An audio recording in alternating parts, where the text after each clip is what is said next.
novamente mostrando aí a função das cordas tendíneas, obviamente que aqui é uma representação esquemática, né?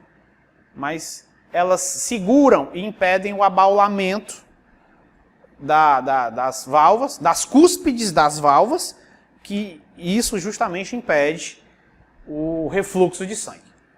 E à medida que a gente envelhece, essas estruturas podem gerar o que a gente chama de estenose, uma leve, ou por depósito de cálcio, ou às vezes por depósito de gordura mesmo, ficarem um pouquinho mais duras e menos complacentes, menos maleáveis, e aí eu posso também ter um leve refluxo dentro de um coração de 80 anos, 90 anos, é normal você ter algum grau de refluxo. Né? Ou até uma leve insuficiência cardíaca também dentro do espectro normal. Vamos aqui para a parte elétrica, também uma breve discussão, não vou me ater, vou citar os canais iônicos, mas também nada muito detalhado. O coração, ele tem o que a gente chama de sinapses elétricas. Essas sinapses elétricas, várias estruturas possuem. Diversos músculos lisos possuem esse tipo de estrutura de comunicação intercelular. Neurônios também possuem. São zonas de contato íntimo entre duas células. E elas se prestam a quê? Qual é a finalidade de existência de uma sinapse elétrica? Elas são sincronizadores. Elas sincronizam um tecido. Elas fazem um tecido ser um sincício. O que é um sincício? É um tecido que, por mais que tenham células diferentes em termos individuais, elas, ao atuarem, elas atuam como um todo. Então, quando a bexiga se contrai, ela se contrai como um todo, porque ela tem junções comunicantes que vão ser responsáveis por essas sinapses elétricas. O coração, quando ele se contrai como um todo, como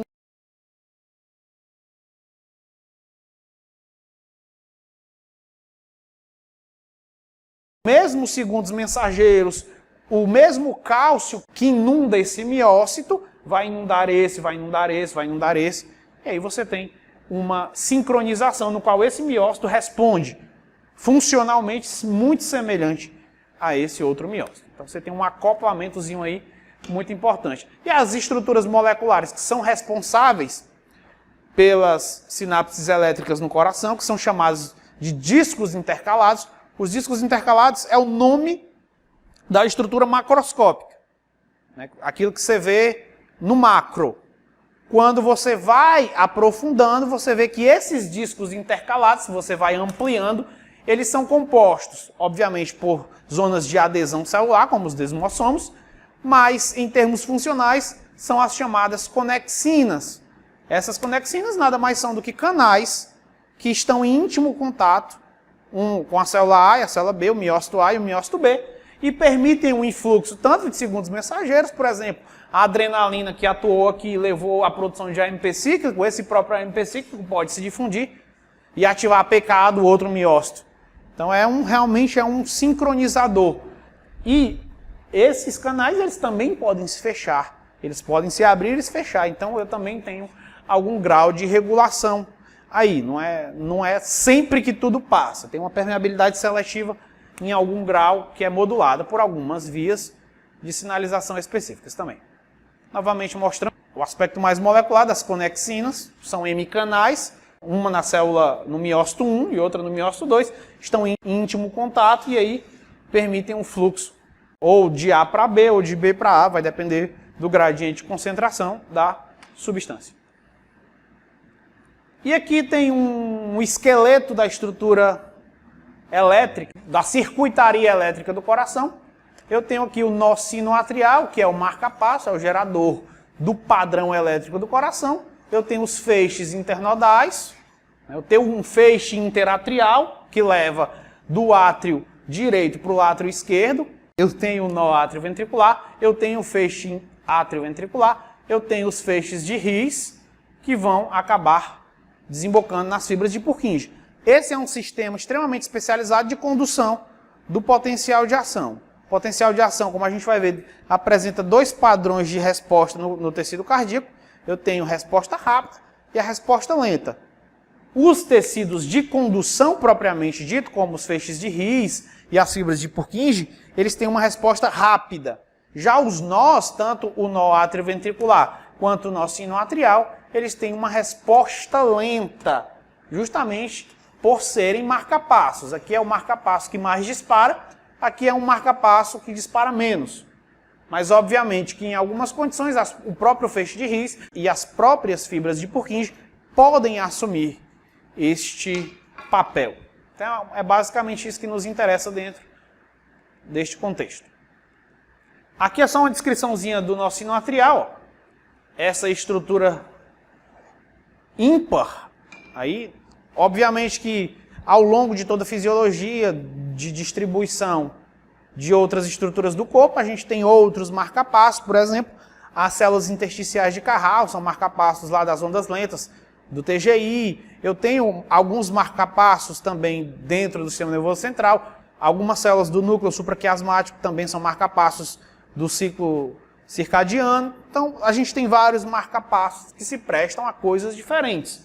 O nó sinoatrial é o que é, principalmente devido à distribuição de canais iônicos específicos, sobretudo a dois grandes canais, que a gente vai falar nos próximos slides. Os canais IF, de sódio, e os canais ICAT, de cálcio. São os dois grandes canais que medeiam as chamadas correntes marca-passo.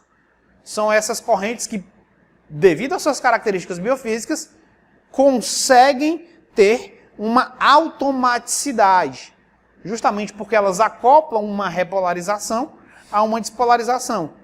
Então, de maneira bem generalista, o que faz o coração despolarizar é a repolarização passada. O que faz o coração contrair é o relaxamento passado.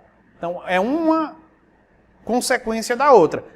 Agora, realmente, o que causou a primeira despolarização, e aí depois repolarizou e continuou esse ciclo ininterrupto, é uma outra questão.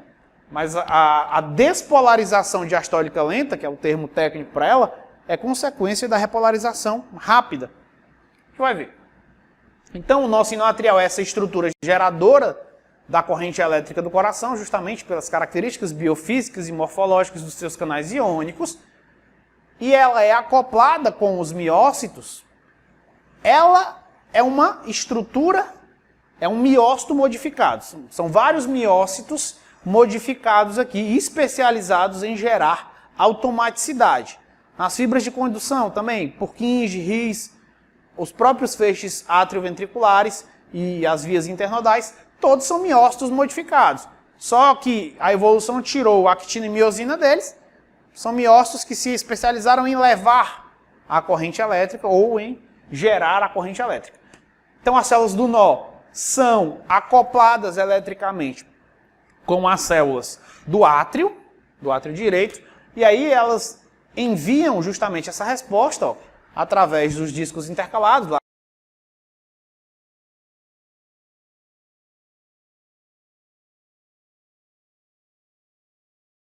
em cada sarcômero, em cada miócito, e aí eu tenho uma uniformidade.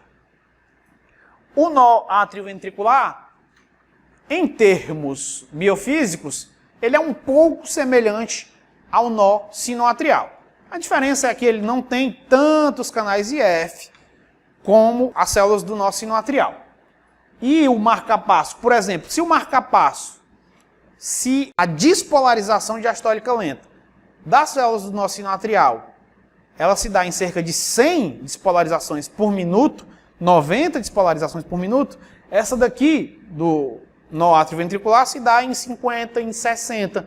Então, qual é o marca-passo que vai dominar os batimentos do coração? É aquele que dispara mais rápido. E quem é que dispara mais rápido? O nó sinoatrial. O nó sinoatrial, per si, ele despolariza em cerca de 80, 90 despolarizações por minuto. Mas, geralmente, o nosso coração não bate 90 batimentos por minuto, porque a gente tem um freio parasimpático, justamente devido ao reflexo dos barroreceptores, que está constantemente batendo lá nos barroreceptores, no seio carotídeo e no arco aórtico, que dá uma descargazinha de acetilcolina constitutiva pelo vago. Então aí o nosso batimento normal é entre 70 e 60 batimentos no indivíduo não atleta, digamos assim. Indivíduos treinados, sobretudo como um maratonista, por exemplo, ele tem uma frequência cardíaca bem menor, pode chegar até a 40 batimentos, 50 batimentos por minuto, justamente porque o volume sistólico dele compensa. O débito cardíaco ele não é um produto do volume sistólico pela frequência cardíaca. Se a frequência cardíaca dele diminuiu e o volume sistólico dele não aumentava, o débito dele diminui. Mas o volume sistólico dele ficou maior, justamente porque a fração de ejeção dele melhorou, ou seja, o coração dele é mais eficiente. O músculo ventricular dele, como vai ser falado amanhã, sofre um processo de hipertrofia fisiológica. Fica forte e mais apto a gerar um volume sistólico melhor do que um indivíduo não atleta. E aí ele pode se dar ao luxo de ter um batimento cardíaco menor. A condução elétrica, como é que você tem o espalhamento dessas correntes elétricas no coração? Então aqui eu prefiro mostrar mais com essa animaçãozinha aqui. Aí mostra como é que se espalha, como eu falei. O potencial de ação ele é gerado no nó e ele é espalhado até no nó sinoatrial, até o átrio ventricular, pelas vias internodais. E para o átrio esquerdo, pelo feixe interatrial anterior, o feixe de Bachmann. Chegou no nó átrio ventricular, sofre um retardo, aí vai pelo feixe de His e vai se espalhar pelo ramo esquerdo e o ramo direito e vai ativar todas as estruturas, ativação septal, vai descer e depois o potencial de ação no coração, ele vem, de acordo com essa figura, de baixo para cima, justamente porque a artéria pulmonar e a aorta estão aqui. Então o coração ele tem que ser espremido nesse contexto de baixo para cima, entendeu? E é justamente a primeira região do coração que se contrai é a musculatura papilar. Porque a musculatura papilar é justamente a musculatura de inserção das cordas tendíneas, que eu falei lá no começo, da cordoalha tendínea. Então, o músculo papilar contrai, as cordas tendíneas têm um arcabouço tensional para se ancorar, e aí quando a pressão intraventricular começa a aumentar, o sangue querer voltar, as cordas tendíneas já estão preparadas para impedir esse refluxo, esse abaulamento das válvulas e, consequentemente, um refluxo. Antigamente, eles achavam que o fechamento das válvulas era um processo ativo. A válvula tricúspide, a mitral, elas se fechariam por um processo ativo de contração muscular. Aí viram que não, é só um ΔP mesmo que vai empurrar, é um processo puramente físico. É a pressão intraventricular que aumenta e empurra o sangue fecha as válvulas. O empurrar do sangue fecha as válvulas. Mas a musculatura papilar contrai-se justamente para promover aí um arcabouço tensional para as cordas tendíneas.